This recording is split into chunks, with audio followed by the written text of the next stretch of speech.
Hello friends,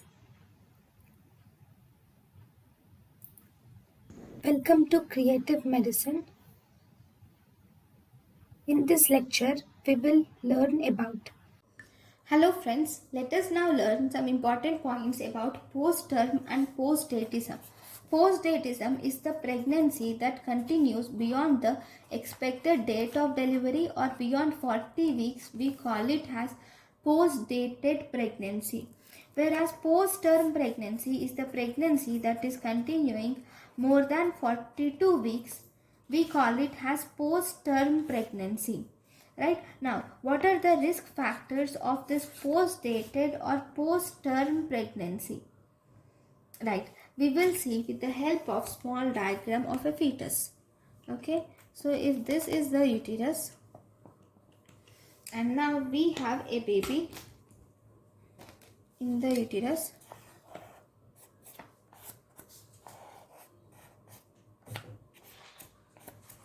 Because it is post-term, obviously the baby will be bigger. Right, you can even make it even more bigger. Right now, right, in this post-term or post-datism pregnancy, first one risk factor is idiopathic, obviously, and there is past history of post-term pregnancy. If there is past history of one post-term birth, then there is 2 to 3 fold increase in risk. If there is history of 2 post-term births previously, then there is 4-fold increase of risk. And then if you see the maternal factors, in the maternal factors, if it is nulliparity poses one of the important risk in the post-term pregnancy. And if the BMI of the mother is more than 30 kg per meter square or older maternal age, that is elderly primaries, there is increased chances of this post-term pregnancy. But these are not that important. But what is actually important is the fetal issues. So whenever in the fetus, especially in the fetus, if there is anencephaly, okay, normally for the pregnancy, to discontinue or for the, not discontinue, I'm sorry, for the labor to start, we require dihydroxyepiandrosterone. Okay, this dihydroxyepiandrosterone is actually produced by fetal adrenal glands. So if there is anencephaly, this hypothalamic pituitary adrenal axis is not present, right? It's absent. So obviously there is no dihydroxyepiandrosterone, and as a result, this can result in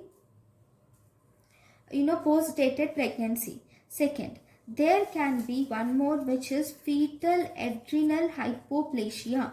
If there is fetal adrenal hypoplasia, in this situation dihydroxyepiandrosterone is absent.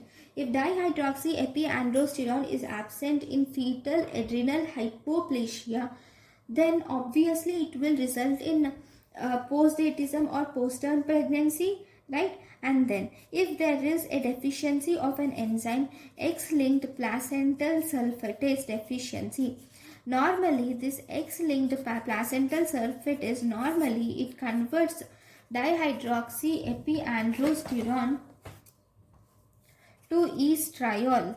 But if there is no deficiency, no placental sulfatase deficiency, if there is this placental sulfatase deficiency, then this conversion of dihydroxyepiandrosterone to estriol is lost. So as a result, this pathway will not progress, and that can result in absence of onset of labor, leading to post-term pregnancy or post-datism. So once we have seen this, now what are the complications that occur due to this post-term pregnancy? See, I will just show you. I'll just tell you, if there is this post-term pregnancy, okay, this post-term pregnancy will result in, first and foremost, it will cause the placenta is old, right? The placenta is older than it normally is. So if the placenta is older, okay, the placenta is elderly, or there is placental aging, so this can cause apoptosis of placenta, or there can be formation of calcifications or fibrosis of placenta. Because of this old placenta, there can be apoptosis, calcification and fibrosis of placenta. So all these results in what? Placental insufficiency. If there is placental insufficiency, see, all these results in placental insufficiency. If in any case there is placental insufficiency, then there is no oxygen supply or decreased oxygen supply to the baby through the placenta. So this causes fetal hypoxia, and because of this fetal hypoxia and placental insufficiency, this can cause growth restriction or IUGR can occur. And because of placental insufficiency, it can also result in oligohydramnios. And one more reason, see, after a certain age, after a certain weeks, the amniotic fluid formation will decrease, especially if the baby lands up in post-term, then the amniotic fluid further decreases, leading to oligohydramnios. Whenever there is oligohydramnios, there is less amniotic fluid in the amniotic cavity with the baby, and as a result, this decreased amniotic fluid can cause cord compression. Okay, because of this cord compression, there is this cord compression results in fetal distress. Whenever there is fetal distress, there can be meconium passage by the fetus. When the fetus passes meconium, then this can lead to meconium aspiration syndrome can occur in the fetus. So this is one side effect which occurs. Okay, and not only that, and if there is cord compression and fetal distress, this can cause sudden intrauterine fetal death can occur. Okay, then because of this postdatism, normally the sutures will be there is something called as molding, where the suture lines, two bones will overlap each other, which will facilitate the expulsion of fetus.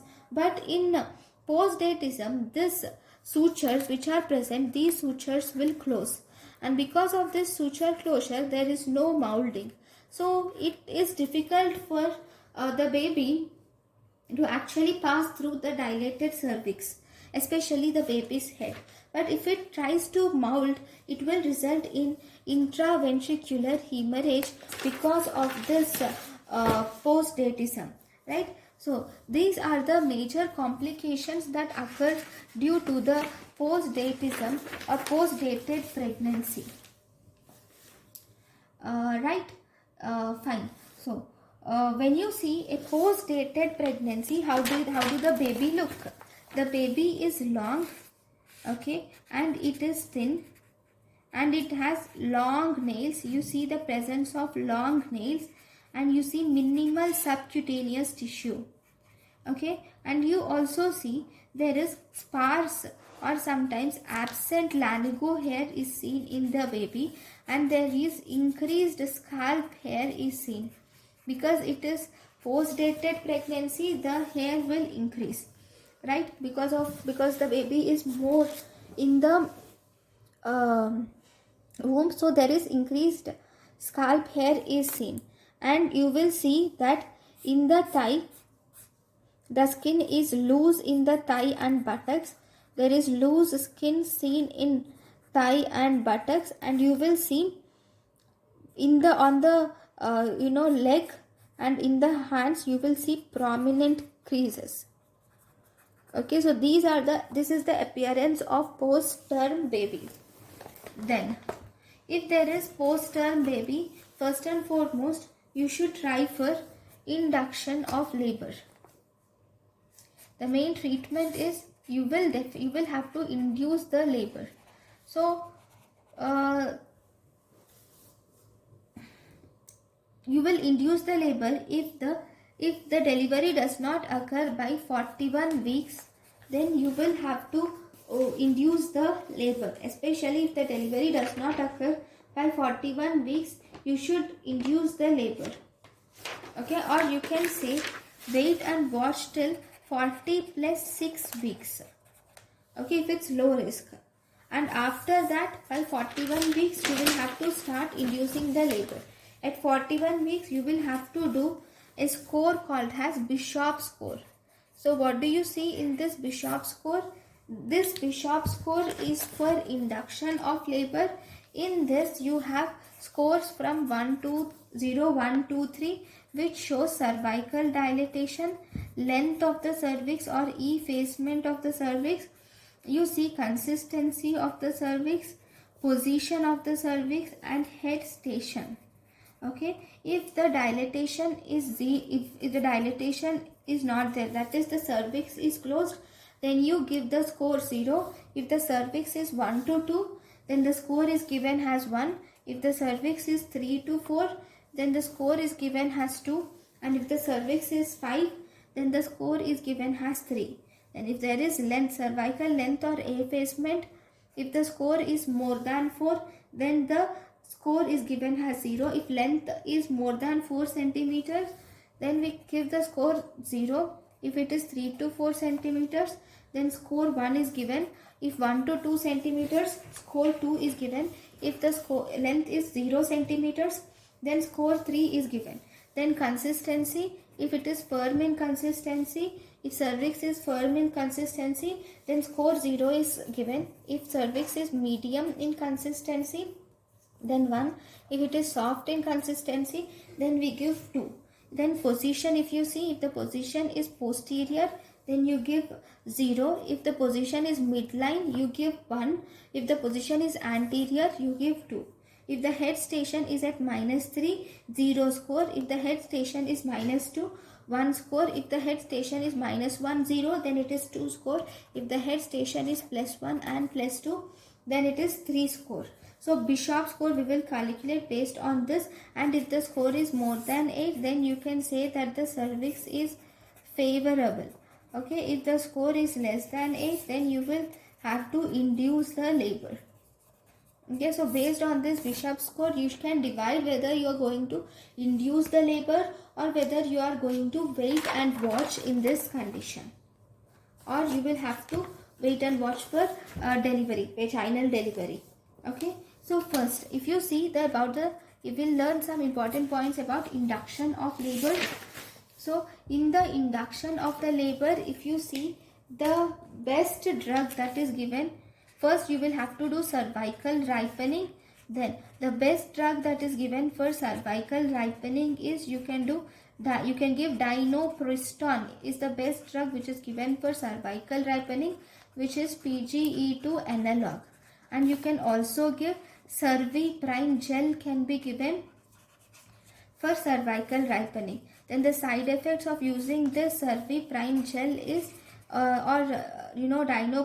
Dinofrost or Cervi-Prime gel is, it can cause hyperstimulation, and this hyperstimulation can cause fetal distress, and because of this fetal distress, the fetus can pass meconium, leading to meconium stained liquor or meconium aspiration syndrome in the baby.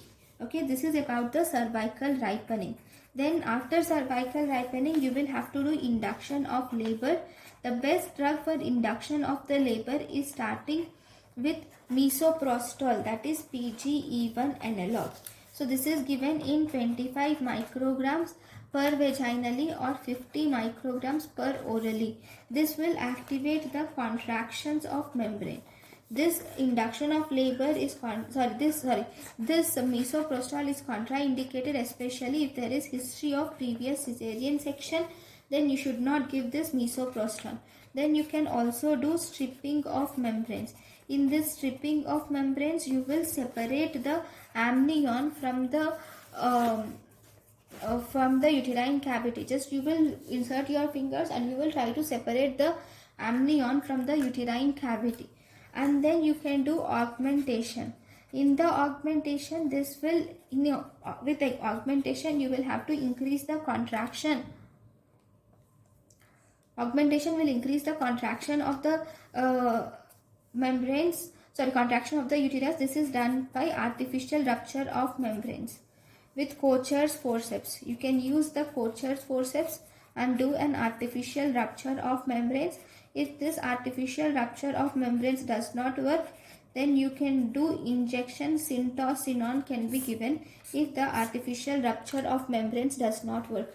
So this is the treatment of post-term pregnancy where you do induction of labor. So thank you guys for watching my lecture. Thank you. Thank you and thank you for watching.